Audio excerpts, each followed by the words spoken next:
I am really honored to be here today. I have been dedicated to the personal achievement industry for more than 40 years. I've been fortunate to work with some of the greatest minds out there. Tony Robbins, Earl Nightingale, Wayne Dyer, Deepak Chopra, Brian Tracy, and literally hundreds of other people. And what I learned through those years, I've applied myself. I became a student of the product we sold at Nightingale Conant. When I retired in 2014 as the CEO of Nightingale Conant, I loved the industry so much. I wanted to remain active to a small degree.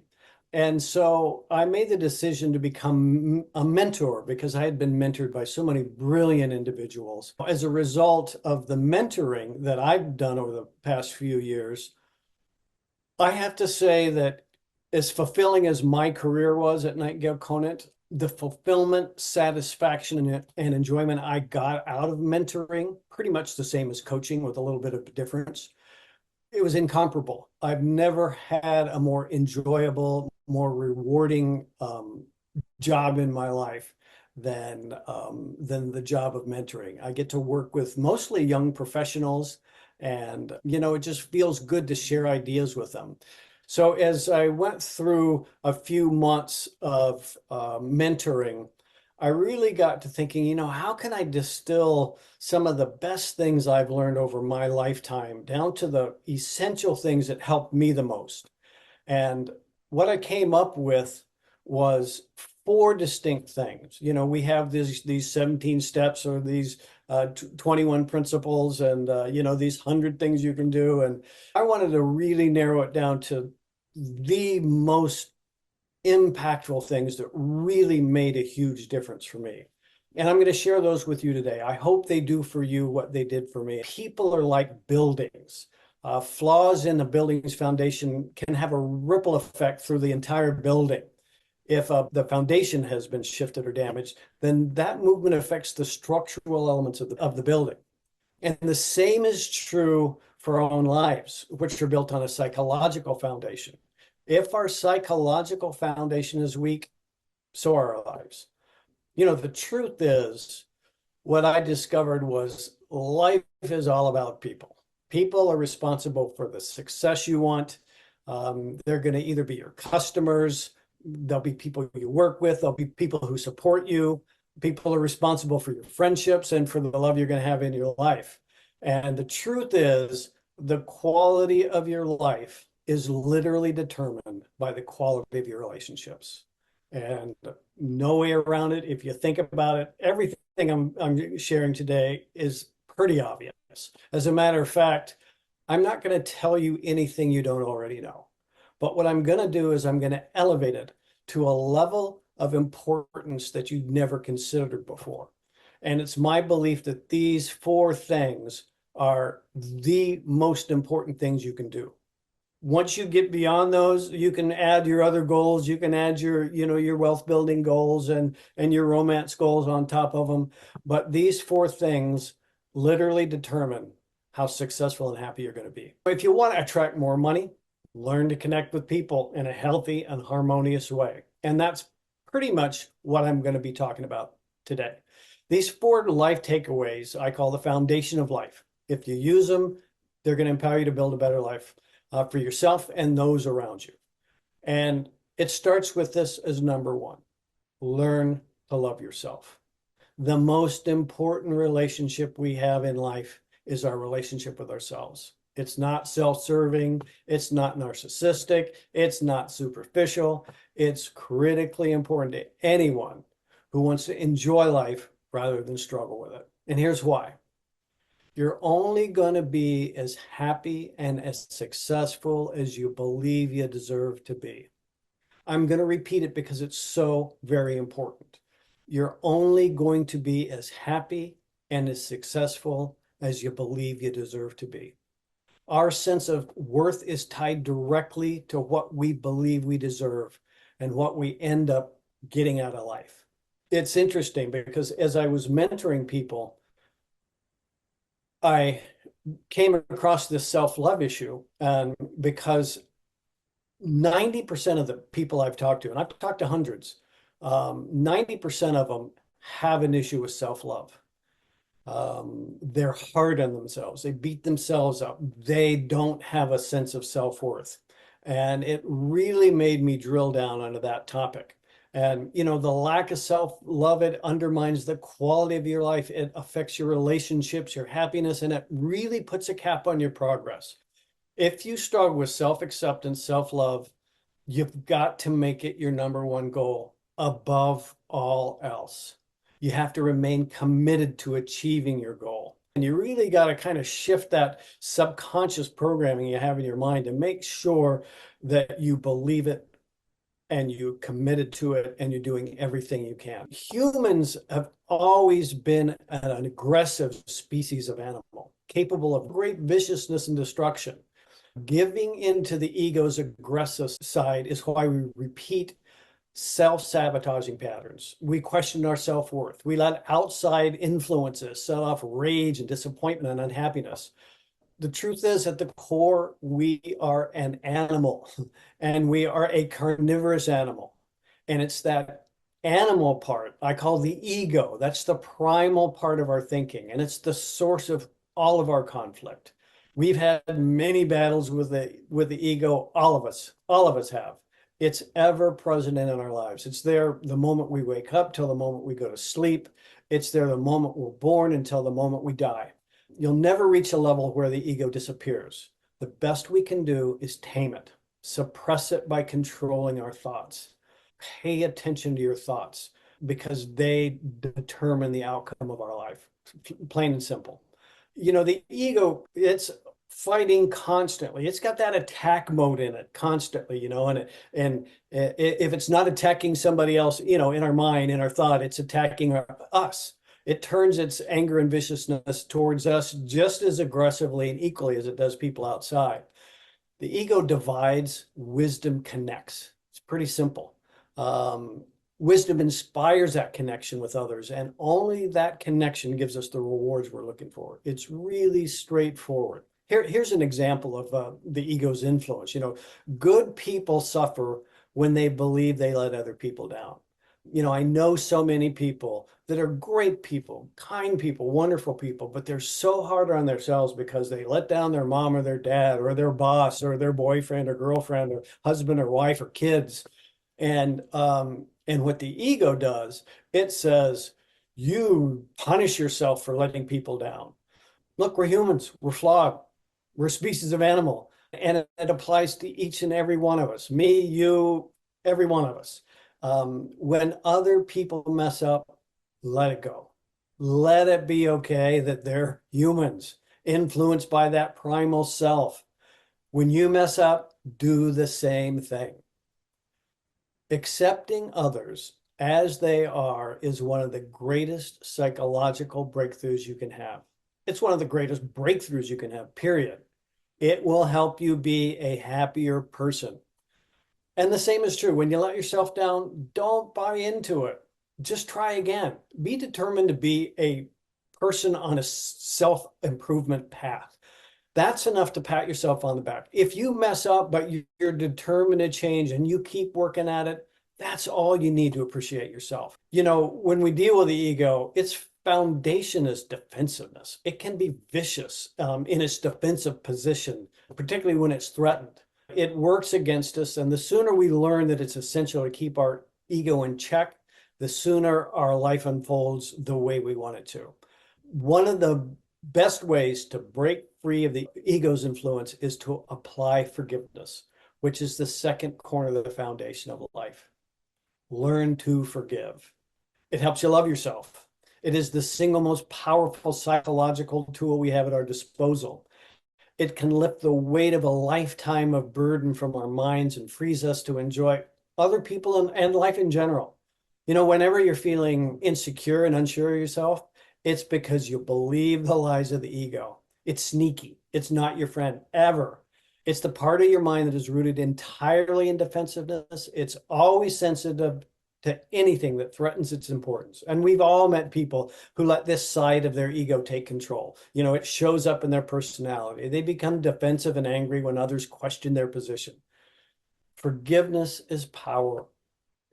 Forgiveness is powerful. Ego, it's funny. it tells us to go through life and collect grievances. When we're young, we're very vulnerable, and we all get wounded when we're young. Very often it's from our own parents. They don't mean to say things that are hurtful, but we're vulnerable, we're young. And what the ego is saying, even to the very young child in us, it says, "Ooh, you've been wounded. That's a grievance. You need to collect that. You need to pick that grievance up like it's a heavy stone, and you put it in this bag that you carry around with you wherever you go." And then you go through life and then somebody else wounds you and you reach down and you pick up that grievance stone. It's a big old heavy thing. And you put it in your knapsack. And people tend to go through life collecting grievances and they never let them go. They let one grievance after another taint their lives and literally weigh them down. And if you don't learn to forgive, that weight can ultimately crush you. Anger and prejudice and disappointment are like those stones you pick up and put in the bag and carry around. And forgiveness is like dropping that bag. It's like going through years of pain and just letting go of that bag. It can happen instantaneously. It's a decision. And I know a lot of people say, "Oh, I can't let that go." Forgiveness, you're not letting anybody off the hook. You are freeing yourself. What you do when you forgive is you sever the painful past from the present.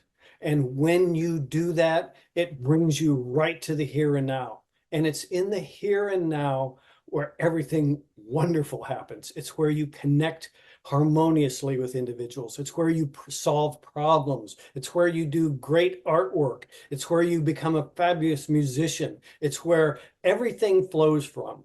The greatest minds in the world, people like Einstein and Tesla and some of these incredible geniuses, they were well known for being in the moment, for meditating, for being present aware. They're not carrying that burden around. They're focused on a problem-solving issue. And when you have a problem before you, you can't be thinking about the past if you want to solve it. So everybody's influenced by their parents when they grow up. And so many of us have relationships with those who raised us, many of us with our parents, who had their own emotional limitations. So many of us are tied to the past and tied to the pain with their parents. They're still trying to live up to the expectation that flawed parent has. And, it's an impossible task. You'll never live up to the expectation of somebody that doesn't live up to their own expectations. I have to tell you a story. So when I was young, I was a teenager and I was one of 7 kids. And I was a very straight and strict individual. And my brothers and sisters were a little more freewheeling. And, my mom, who turned out to be the most wonderful human being I've ever known in my life, to the point where when she passed away, the kids all gave a little speech. And my oldest sister, she started by saying, and I know you guys feel loved by mom, but, I know in my heart, I was her favorite child. And she meant it. And then the next oldest came up and said pretty much the same thing. And I felt that way. It was interesting that here was a human being that made us all feel like we were her favorite child. And I aspire to be that person. That's a standard I would like to live up to. And I think it's a standard that everybody should live up to. When you can be in the moment and connect with another person where you're really acknowledged, they have this incredible appreciation. I'm sure that you've had encounters and interactions with individuals who look you right in the eye. The phone rings, somebody walks by. They're not paying attention to anything else. They're giving you their full, undivided attention. That's what we should do with everyone. If we're engaged in a conversation and we mean it and we want to have a connection, don't let yourself get distracted. Pay attention. Anyway, so my mom, here I was early on with my mom, who's this wonderful individual, and I'm this straight guy, and my brothers and sisters are freewheeling, and they did things I didn't approve of, and my mom supported them. And so I just started, for a long time, years, several years stretch, I just didn't like her. Because she supported that crazy independence that they all displayed. I thought it was right, but I was all uptight. eventually, my dad passed away, and it was really tough on my mom. And shortly afterwards, a friend of my dad's came up to me and said, Gary, I've noticed that you're rude to your mom. You're cold to your mom. She's one of the most amazing people I've ever known. You need to start loving your mother. And boy, it just hit me like a bolt of lightning. And I acknowledged that it was the truth.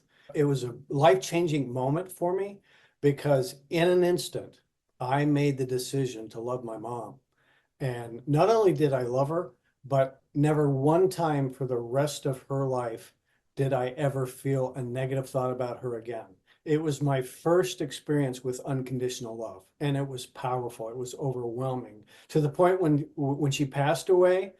I never experienced grief because I never felt disconnected from her. I always felt perfect love for her from that moment on, and love her just as much today as I did when she was alive. And, it was that strong experience of unconditional love. A lot of parents find that when they have their kids. But anyway, the point is that when we forgive our parents, and by desiring to show them unconditional love, showing them what it looks like, you become the parent with the goal of helping them through example. So forgiveness is just this powerful tool. Make it a goal. Let go of the grievances, the issues you have with those people that have hurt you in the past. They're flawed. Parents are a product of the way they were raised. Their parents and their parents' parents were raised too. We become a product of what we experience in our lives. They didn't have access to the life-changing information you and I have today. We have it at our fingertips. So when we can forgive them for the way they treated us, or even the mistakes they made, those grievances they made us experience, when we're able to let that go, we free ourselves from the past and we get right to what I was saying before, to that moment of present awareness where your real power is. And that's what forgiveness does.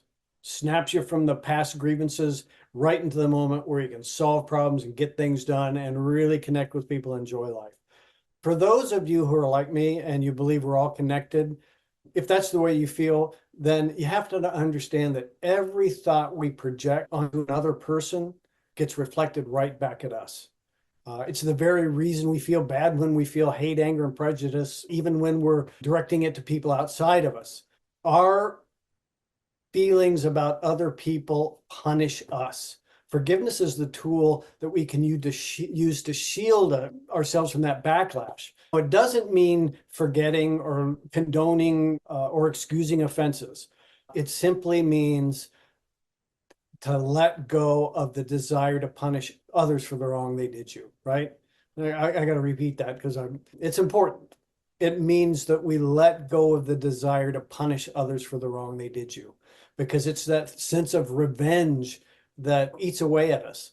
And always forgive yourself. I found that I got really good at forgiveness, except for myself. I would really beat myself up when I made a mistake. You just got to realize that people, adults even, they mess up over and over again. It's the animal part of our species. We just have this habit of reverting to this animalistic way of behaving.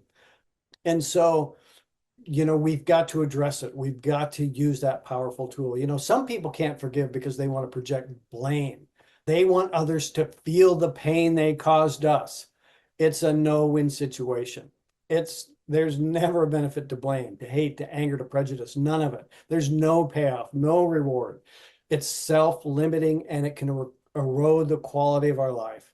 Letting go of that blame, anger, hate, and prejudice, it raises our level of awareness.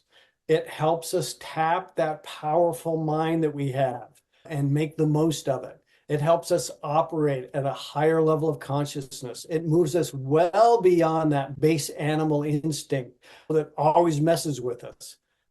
An important part of forgiveness lies in the understanding that the ego uses guilt against us. We beat ourselves up for the smallest transgressions. And I'm sure there's not a person out there listening to this where that has not happened before. You're probably in here watching this because you're eager to grow, you're eager to learn, you're eager to improve yourself, you're eager to, make a better life for yourself. But when you make mistakes and beat yourself up, you're holding yourself back. You've got to learn to be flawed and let that be okay. Some people that, they don't want to be responsible for the results they get in their life. People mess up. They have this habit. They do something wrong that they don't like, that they naturally would feel bad about. But what they do is they actively seek out other people that have that same trait, that same action. So they seek it out and they identify it in others, and they place blame on them. They said, oh, that person's doing that terrible thing.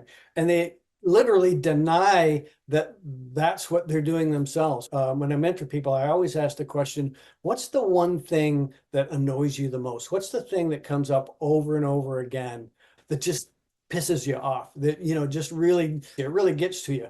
Well, I can guarantee you almost every time, and in my experience, it's been every time, that is the very quality they hate about themselves. That's the very thing that they do themselves that irritates them so much. And rather than acknowledging that, they find it in other people. And they just project all that anger onto them. The bottom line is abandon all forms of anger towards yourself and others. It burns a hole in your soul that limits your ability to live life to the fullest. And just like any habit, it's going to take a long time to eliminate it. Maybe not a long time, but it's essential that you make it a goal because it's so very important. Forgive. It's a powerful, powerful thing. So here's the third corner of the foundation of life. Give up judgment. It keeps us small.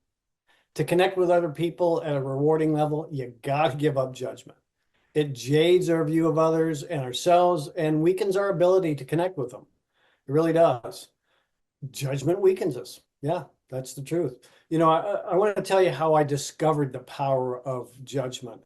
Many years ago, my sister had come to me and said, hey, Gary, you know how we're taught to judge people because we want to differentiate between people that help us and people that have a harmful intention? And I said, well, of course, yeah, we all do that. I use that all the time. And she said, well, this book says that that's not true, that judgment is the worst thing we can do. Yeah. And then she, rattled on a few things, but instantly my defenses went up. It's like, no, wait a minute. I literally thought she was being pulled into a cult. And, we left that conversation and I was worried about it. At that time, I was, close to 30. Overnight, I gave it a lot of thought. And so I went back to her later the next day and said, so sis, if judgment is so harmful and not doing it really helps us in so many ways, why don't you and I make a pact? And tomorrow, we're going to make a pact not to judge anything. We're going to avoid the news. And, if we're driving down the street and somebody pulls out in front of us in traffic and slams on their brake and we almost rear end them, we're not going to cuss them out tomorrow. We're going to save it till the day after tomorrow. To me, it was a real example of the power of two minds joined for a common goal. So we agreed to do that. And I wanted to honor it. I started that morning. I woke up right away saying, I'm not going to judge anything. As a matter of fact, I went to bed that night, reinforcing the concept, I'm not going to judge anything. And I went through that entire day without judging anything. And I want to tell you that that was the first day in my life by almost 30 years old where I was happy all day long. I was able to turn that one day into a full week, and it completely reframed the way I thought, the way I felt. Prior to that, I was pretty much an insecure, introverted hypochondriac. And I emerged from that week knowing for a fact that our judgments are the dial that controls our emotions. And then, about 6 days after that week, something showed up. I got pissed off. It all came crashing down. That old ego jumped in there and said, you got to be miserable. And I listened, of course, but I learned a lesson that I never forgot. And I made the determination from that moment on, I am going to be paying attention to my judgment, and I am going to become a human being that disciplines myself because I really enjoyed being happy for so long. It was very powerful for me. And don't confuse the goal of non-judgment with wanting people to like you. What other people think of you is none of your business. As a matter of fact, caring what other people think it's one of those things that weakens us. Be kind always, but don't waste time worrying about what other people think of you. You have better things to put your mind to. Make a shift from caring what others think of you and consider only what you think of yourself. It's that opinion that counts. We're trained in an early age to judge ourselves, to judge others, situations. Our great superpower is our ability to love others the way they are, flaws and all. We're all flawed. No one is perfect. Expecting them to be that way, expecting people to behave the way you want them to be, it leads to disappointment every single time. If you want other people to change their behavior, be an example of what that looks like, particularly if you're not behaving that way yourself. Parents, they tend to do that a lot. They'll say, behave this way, yet they don't, they're not an example of that. The thing that bothers us about others is what I said earlier. It's a disguise for the thing that bothers us most about ourselves. When you learn to recognize that, you realize that it's not others you're judging. It's just your attempt to hide from the flaws that you're passing along to them. You're wanting them to take blame for your flaws. That's the ego. That's not you. That's that little side that's always on the attack.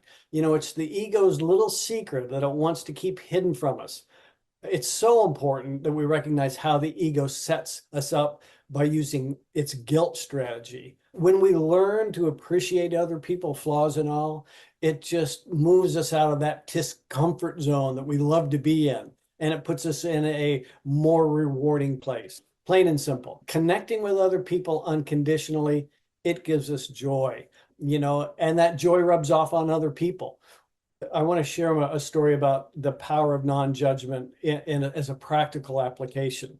So I decide to come to Chicago for the wintertime. I had my brother put me to work at Nightingale Conant for a week while I'm in Chicago because it's really cold outside.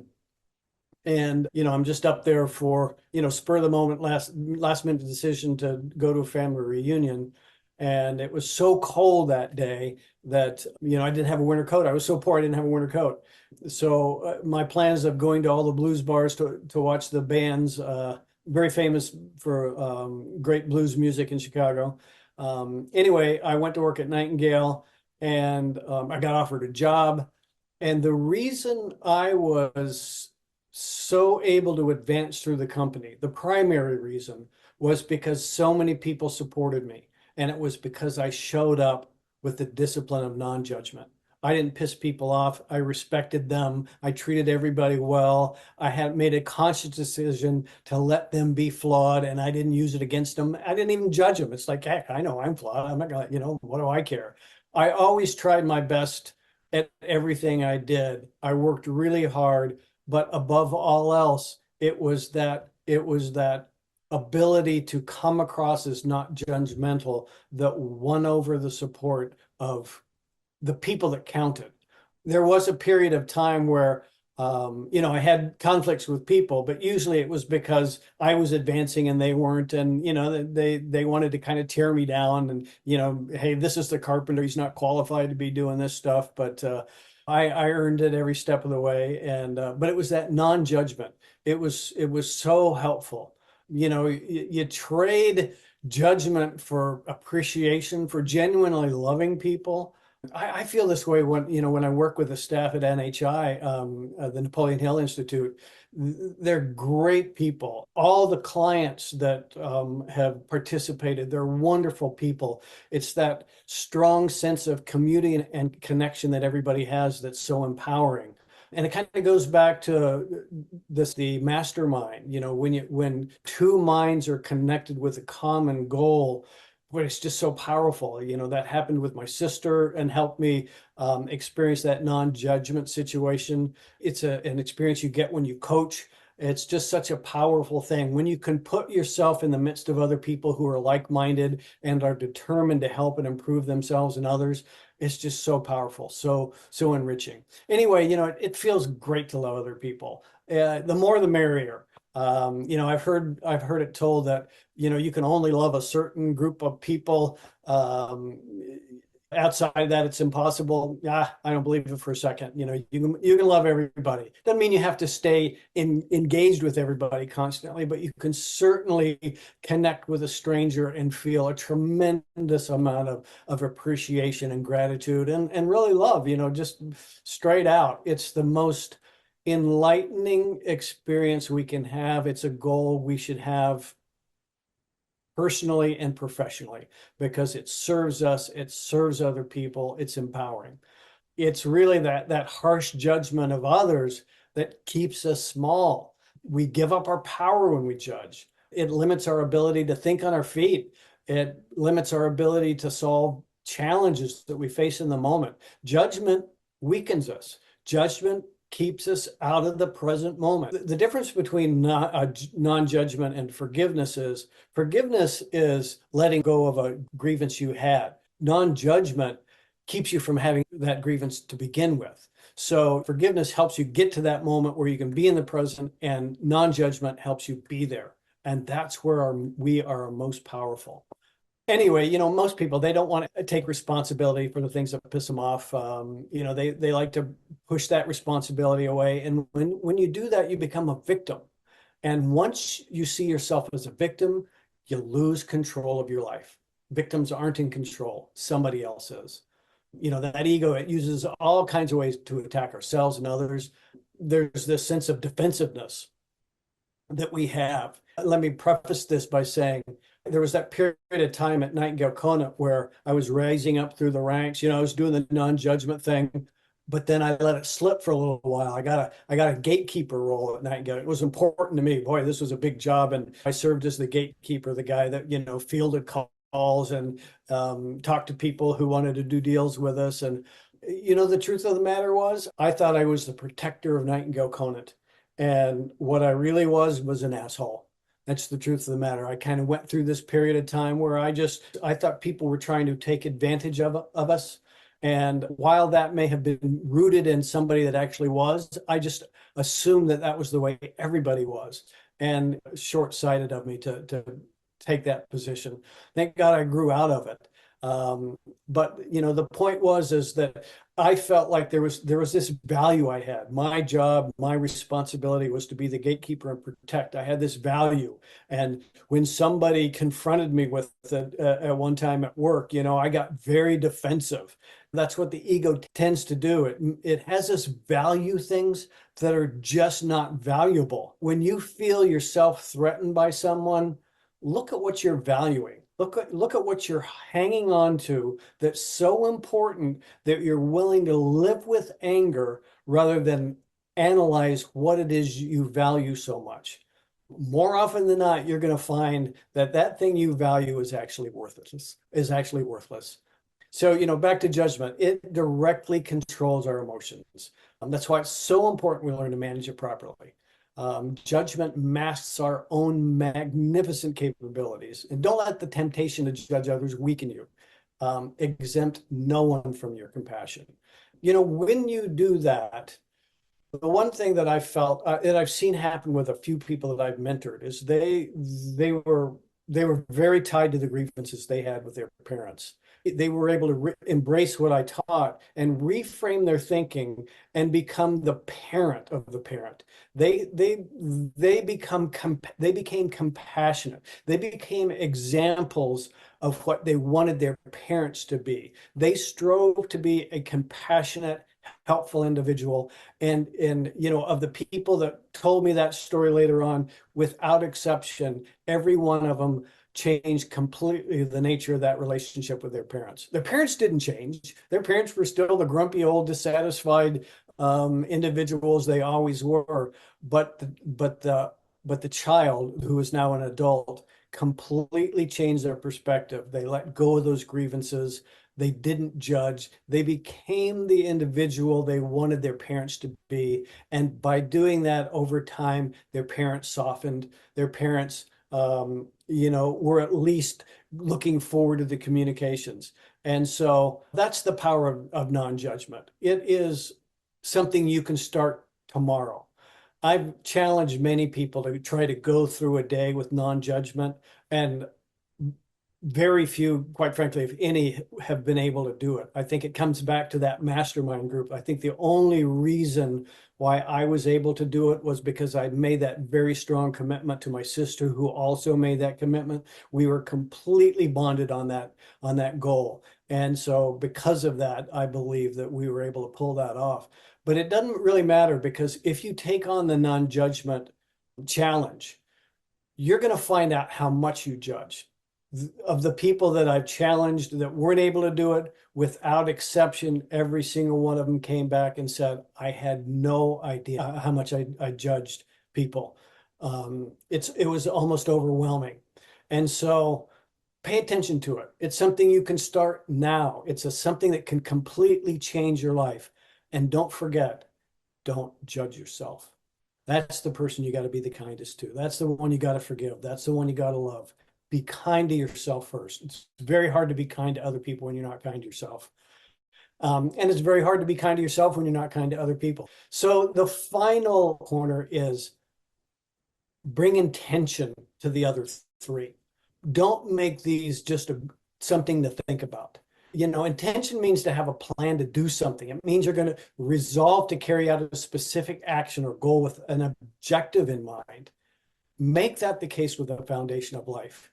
Make these more important than anything else you have on your docket.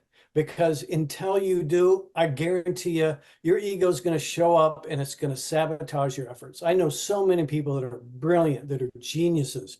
They're so talented, but they have this self-sabotaging cycle of judgment, or beating themselves up, or lack of self-love or self-appreciation. They can't forgive.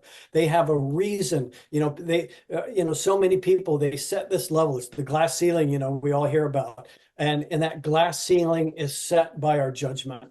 That glass ceiling is set by our lack of self-love. It is something that we can completely shatter when we apply the foundation of life.